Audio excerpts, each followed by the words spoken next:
overhearing bits and pieces while we were shooting. You were telling somebody.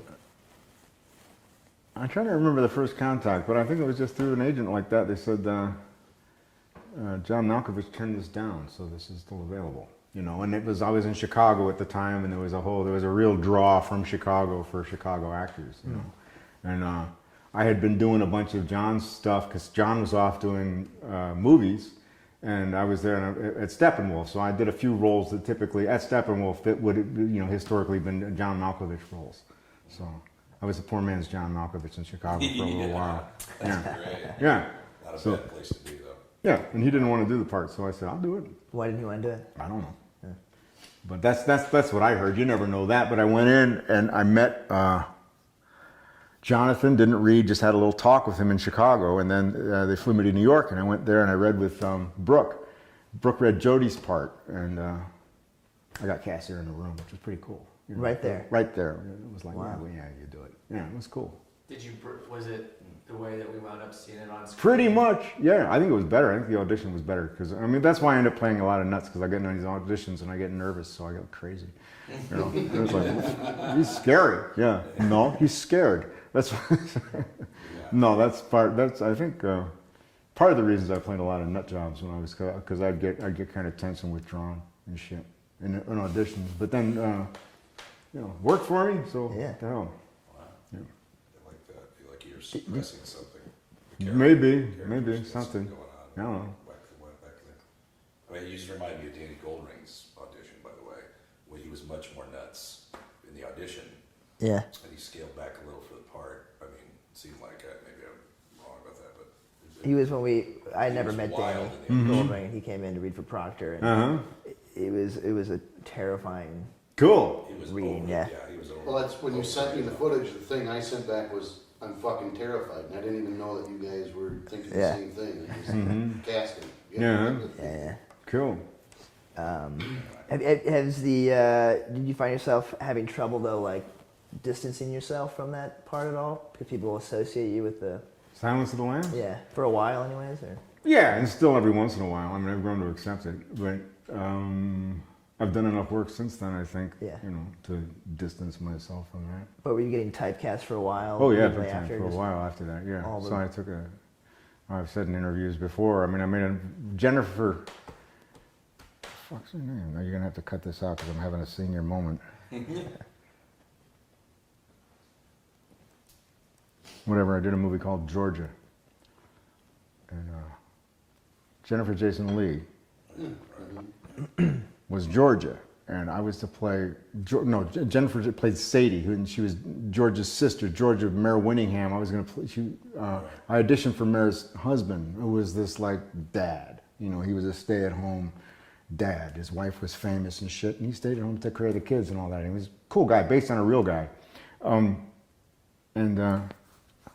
Jennifer really went to bat for me on that because everybody sort of resisted it, and she really helped, as I like to say, is grab a hold of the wheel of the bus and give it a big turn, you know, and really helped me, you know, go into a thing that was a gentle, loving person, which was a real gift for me, you know, and enabled me to do a bunch of other shit because I was getting with that for just, you know, nut jobs, you know, crazy guy.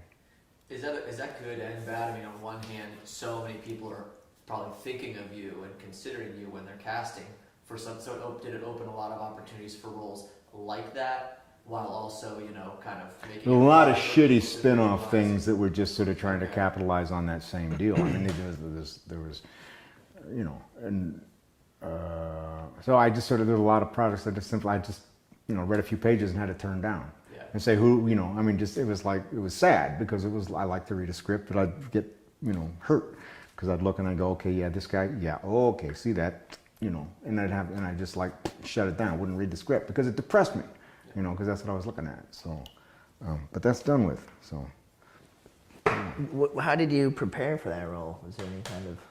I read a lot of shit. I went to Quantico and I met the guys there in the behavioral science unit and talked to them, and they showed me some shit and heard some shit. Actually, they got cut off because they were showing me shit they shouldn't show me. I saw some shit.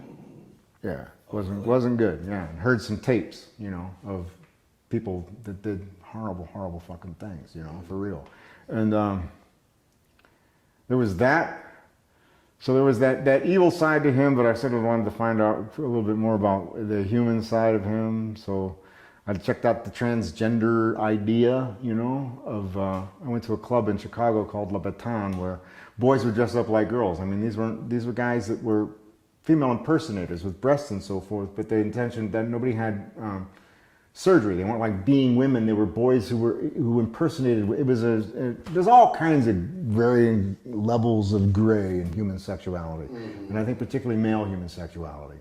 And the thing that this club, and it was this, you know, this little fancy little club, and these boys would get up and they were gorgeous women. They're called lady boys. Lady boys, yeah, whatever. But they would lip sync to popular music on stage, and straight guys would go and give them money and do this whole thing. It was just this that was the whole scene. It was like the guys were straight into women, the boys were whatever, but into being women, into, you know. And I interviewed one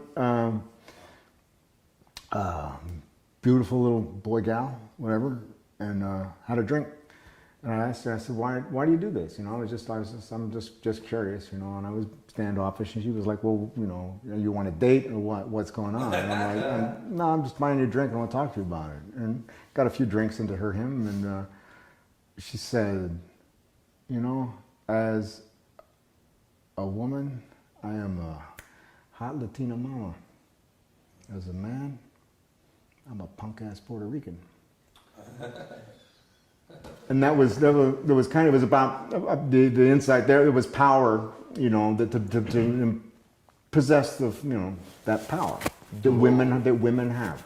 And so that was kind of was in the simplest of terms was a frame of reference for that character, you know. And then I looked at all the other stuff and about, you know, becoming powerful and stuff like that. But to see it, you know, in a real situation, you know, and just sort of, it was, you know, kind of flat out what the flat out truth was, you know, that in the world he just cut a much bigger swath as a beautiful woman, and by God, he was beautiful too. I mean, it was just, you know, gorgeous eyes, and I mean, he was just beautiful. And so, I mean, that was it. Was the transgender aspect in the script, or was that something? He was pre-operative transvestite. I mean, he was a transvestite. He wanted to be change. Yeah. Did you speak at all with Thomas Harris? A little bit. I accepted an award for him. He won Best Screenplay, right? At one deal. I think the SAG Awards or something or other. My wife was not available, so I got a good friend's wife to come with me to this deal. And I got fit for a tux the weeks before, and the awards deal was on Sunday, and I figured I'd pick up the tux on the way down, and I realized that the fucking tux place was closed. So I got down to Hollywood, you know, and I went to Aardvark, so it was on Melrose or whatever, you know, those vintage clothing places, and I found this great tuxedo. It was a little small, but it was like big lapel like this, with fucking ruffly collar and shit, bell bottoms, you know. Yeah, badass. So I got into that, you know, and I went to this thing. I was like, somebody will think it's hip. That's what Perfect you know? for the role too. Yeah. So I'm sitting there in the middle with my friend, drinking a little bit, and he won the fucking thing. So I had to get up on stage. So it was all blocked off. We were right in the middle, and there was no way around, you know. And I'm a pretty athletic guy. I was fairly athletic back then, and I decided, well, shit, I'll just go up on the front of the deck and do that, you know, make a little jump, you know, like a one-handed thing like that. So I go to do that, rip, the back of my fucking tux pants ripped wide open, and I was wearing big old white boxers too, man. So it was like, and I got up on the stage and I accepted Thomas Harris Award for Best Screenplay. Did you call the elephant in the room with that tear, or did you just like play it off? I just smiled and got the fuck out of there. I took the award. Said, Thomas, thanks you very much. I mean, he might have had a little time. I might have had a speech. I don't remember that he had given me a speech or something to read, and I probably read it. But that shit scares me to death. Getting up in front of people on like as me, yeah. Not fun. No. I don't know how I feel when I do that. I'm like nervous or what's going to happen. Yeah. And I was not prepared. What's the high watermark for you? What are your career, do you think? Probably Silence of the Lambs was a great freaking, I mean, it was a wonderful opportunity. I had a lot of time to work on it. It was a great group of people. And Demi had a production unit, everybody, crew. Kenny Utt, who was his like producer dude right there, was like freaking Buddha.